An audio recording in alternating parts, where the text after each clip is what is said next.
Welcome to the show, everyone. This is actually a special episode. The reason why I say it's special, this owner here is local. Owner is local, but as I would say, I'm pretty sure he's going to be worldwide, international, but he's nationwide here in the United States, though. But I'm going to get straight to the source and get straight to the about section because I want to get straight to those questions. And I appreciate Mr. George coming in. So, this is about George Abreu. George Abreu has been investing in real estate for over 15 years now.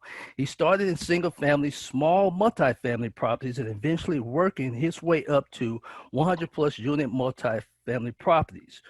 George has wholesaled over 200 plus single family properties, fixed and flipped over 150 plus single family developed, and completed several new development projects over 20 million in ground up construction. He has also started and built a construction company, bringing in over 12 million in yearly revenue and growing. He is now an active and passive full-time multifamily investor. George and his company Elevate currently have 2,525 doors. It's more, ladies and gentlemen, okay, with 284 under contract on the GP side. He is also over 2,400 plus doors on the LP side. George is the CEO of Elevate Commercial Investment Group and J&T Construction. J&T Construction focuses on helping multifamily investors with their due diligence and full renovations. He is also based out in the Dallas-Fort Worth area and currently owns properties in Texas, Oklahoma, South Dakota, but open to other areas as well. Strong points on locating deals, due diligence, executing CapEx, new developments, and raising equity. His goal is to raise 10,000 doors by the end of 2022, ladies and gentlemen, by creating strategic partnerships and implementing the proper systems in place of scalability.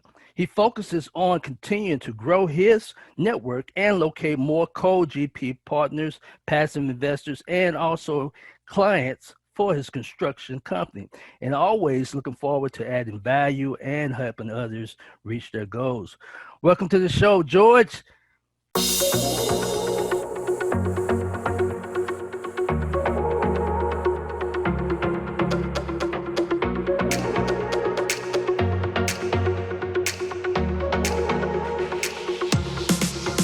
Thank you, man. Thank you for that intro. I Man, don't know what else to say after that. hey man, I'm excited to have you, man. It's like I said, it's an honor, it's an opportunity. But ladies and gentlemen, I want to just get straight to the nuggets. Your listeners looking in, make sure you guys subscribe to my channel. If you're listening in, make sure you subscribe to my podcast. If you're watching, make sure you guys subscribe to my YouTube channel. But we're gonna get straight to the basic questions. I said on the previous episode, I'm gonna give a bonus question to George because my listeners, you guys either have retirement income or you have 401k, or you may be new to real estate investing, which this is the right choice also. You can start in multifamily investing also, I'm going to prove that. He's going to prove that, but here's the questions. So George, here's the first question. What got you motivated to get into multifamily, which I'm pretty sure you started in residential, correct? I did. I started with single family. I was all about scaling and growing the business, which I was able to do with the single family, but to a certain extent. Right. At some point, it became pretty hard to push past that bar, and that's when I got introduced to multifamily syndication, and instantly having that scale when you buy 100 plus unit property, it just made sense, and I immediately started heading towards that path, and eventually just stopped doing single family altogether and 100% focused on multi. Kind of like leverage, it's compound, right?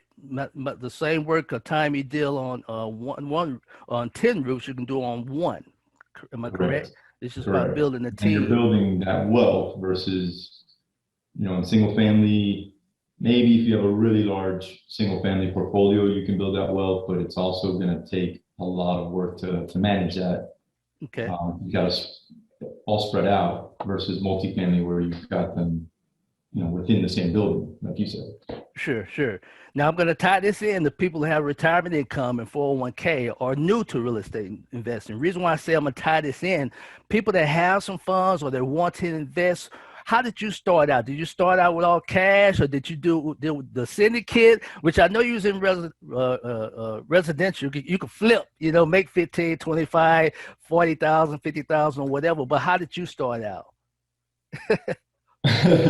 Yeah, I mean, look, I didn't have a lot of money when I started Okay.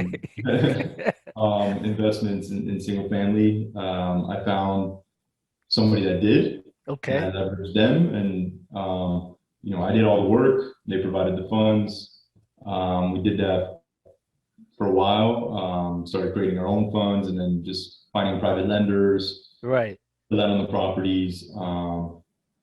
And now, sure, we can go buy one property with our own funds, Right. but Right. then to buy the next property is going to be tough.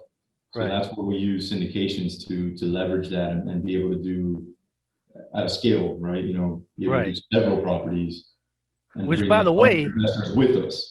by the way, how many properties you have now? Because that's not the current writing. Ladies and gentlemen, it's Yeah, been a month since, probably about 5 to 6 weeks when I reached out to George, and I appreciate the time. But since then, he has at least over 500 doors that he closed on. Am I correct? So it's not yeah, 2,200. yeah. I'm right under 3,200 units now. Congratulations, man. That's motivating, man. That's awesome, man. That's awesome. But that's about building the team, right? And don't quit, Trust Absolutely. the people you're with. It's a team effort in this type of business, ladies and gentlemen. Trust me. So let's go to the next question. Um, what is a tip? This is like a teaching. Like I said, we deal with motivation, teaching, and perspective. Could you teach us something? What would you have done, or what do you suggest for someone who has retirement income, 401k? What do you suggest for if they want to get straight from residential to multifamily? What would you suggest or teach? So What's the tip? What's the best yeah, route yeah. to go towards someone such as yourself? So are we talking about passively investing in deals or Well, well, actively? normally, like I said, based on my research, it's a lot of passive investment where I teach them. You got GP general partners such as yourself, and you got LP limited partners where people where they want to be passive, where they don't want to touch anything. They just want to get cash flow. Because people that's in retirement, they're up in age. They don't want to do the drywall, paint, carpet. They don't have their eyes on that. They just want to get some cash flow. But what would you advise the first step? Because they were looking to people for residential, you know, but compared Right. to this is a whole new beast or something like that. You know what I mean? So I mean, if they're looking to build true wealth and not just keep their funds in a retirement plan, and that's only going to get you so much returns. Exactly. And uh, if you want to take it to the next level, alternative investments is the way to go. My favorite of that is obviously multifamily real estate because not only are you getting higher returns on average, if you pick the right deal sponsor and Right. do your homework, you're getting better returns than you would with your retirement plan. But it's also the sector that performs usually the best within real estate when you have a downturn. So, and we just had COVID and same thing was shown there. It performed really well compared to other sectors in real estate. Same thing in 2008, 2006, when the bubble popped.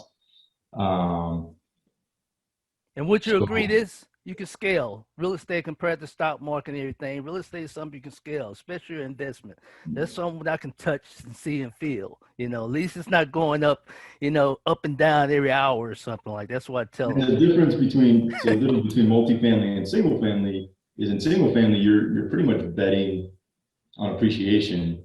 Hmm. Um, and your comps are just whatever the houses are selling for in that area, right? Well, in Correct. multifamily, you can force that appreciation. If you're able to Exactly. drive that business income, because multifamily is a business, you're able to drive that income, you drive the value of the property as well. Right, right. Which, ladies and gentlemen, if you look on LinkedIn or if you look at his blog post or Facebook, whatever, congratulations, you just closed on 100 unit plus. Which, for example, you're going to build a value. You're going to build a value up on that, right? So that's an example too. If you go in together, you still can track. You still can scale your income coming in as a LP or syndicate. So each process is just building. You can scale your income. That's my point I'm making on that. Am I correct?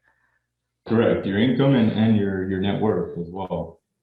Gotcha, gotcha, gotcha. So here's the next question, which I'm for time. What is your You've been doing it. When did you first start at your first multifamily property? The reason why I'm saying I want to get your perspective, the pros, and I got to get the cons. When did you start? When did you start your first? When did you get your hands on your first multifamily apartment? It's so far back. No, it's not that far back. I'm just trying to think. It was over 3 years ago was the first one. Wow. I started focusing maybe about 4 years ago on multifamily, and then a little bit over 3 years ago.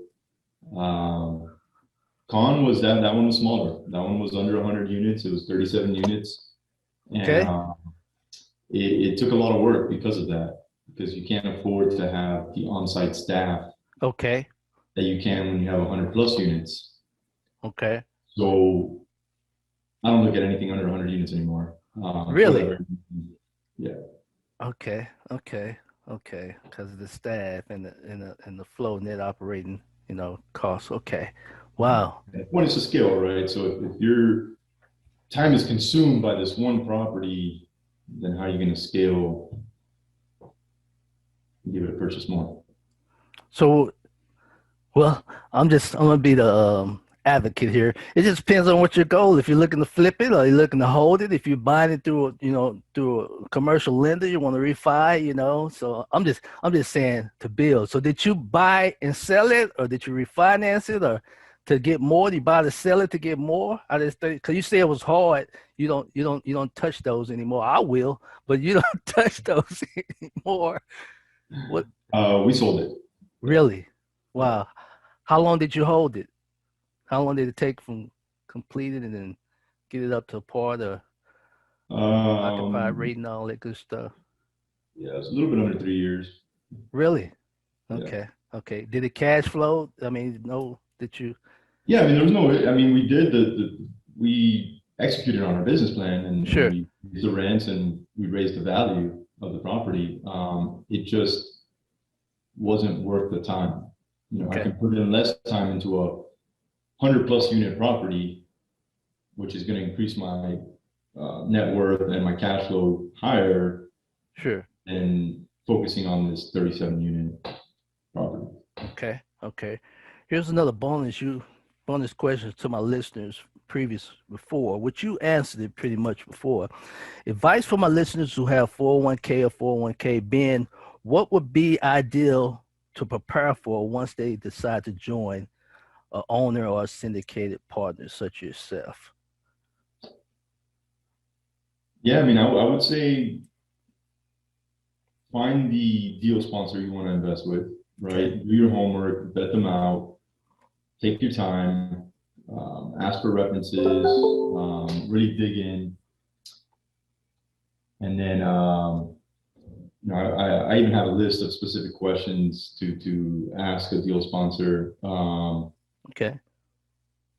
And once you Do have you have a that, link for them to go to, your own link or whatever, or you can share it with me? I'll add it on to the. yeah, I mean, it's on our site. If Sure. you go to elevatecig.com, Okay. we've got a resources tab, and I've got a ton of free content there. Okay. Great. Okay. Um, so yeah, I would say, do that first, know who you want to invest with, and then just continue to follow up with them when they have their next deal. And that way you have that out of the way. And then you just got to analyze the deal and the market, and make sure you feel comfortable with that, and then pull the trigger. Don't overthink it at that point. Sure. Sure. Sure. And as one of the owners said before, on there's three things you can take advantage of, ladies and gentlemen. You got your time, talent, and treasure. If you don't have the treasure, work on the first two, time and talent. Someone goes out and search those type of properties, which, ladies and gentlemen, you don't know, or you may know that he has a team behind him. All right, you can't do this by yourself. You can't do this by yourself. I Oh, promise you, ladies and gentlemen, you'll go crazy doing that. But he has a team that's putting this together. So if you don't have the treasure with the money, just work on the first two, time and talent, and work together on that. Networking is good also. So any last words, anything you got going on these next few weeks or few months? Or actually, I know what's going on. Ladies and gentlemen, look at his blog site, his website. On there, he has a schedule where he's going. He may be in your city or state soon. So at the time of this recording, which is July, what do you have going on, George?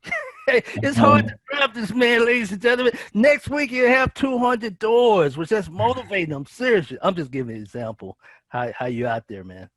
yeah, we've got quite a bit going on. So we've got two deals we're going to be Wow. closing on here soon that we're raising equity for, and then Okay. a couple more following behind that, and then there's an event next week in Dallas I'll be at. Then the week after that I'll be in Miami, then Atlanta, then Augusta, Okay. and I want then to build a bridge. I want to build a bridge. You said there's two deals that you're looking to raise funds on. Can you just give specific? So, because this is going to go live in the next few days, either this evening or tomorrow. I'm not sure if we're going to do a 506B or 506C on those yet. We Sure. haven't decided. Sure. So, if we decide on a 506B, I obviously don't want to say Sure. anything Sure. on the That's podcast. why. Yeah, ladies and gentlemen, that's why stay connected to his website, to Yeah, his blog posts. If you're on LinkedIn, Instagram, YouTube, stay connected because I'm gonna have a link to that also. Okay. yeah. I would suggest in there, they can sign up to our investor portal and just that will send them any 506C deals we have, and then also my team will reach out and kind of get to know them. Awesome. Awesome. I appreciate that. Well, hey, George. Hey, I appreciate your time. Look forward to seeing you on the next meetup if I can at that time. I know I will. I'm gonna be determined. I'm gonna be determined to Yeah, meet you're in you up. Dallas, man. We got to meet up for sure. Exactly, exactly. Thanks for your time. Well, ladies and gentlemen, that's it on this episode. Remember, don't condemn, don't complain, because you have a choice to make a change. Thanks for watching.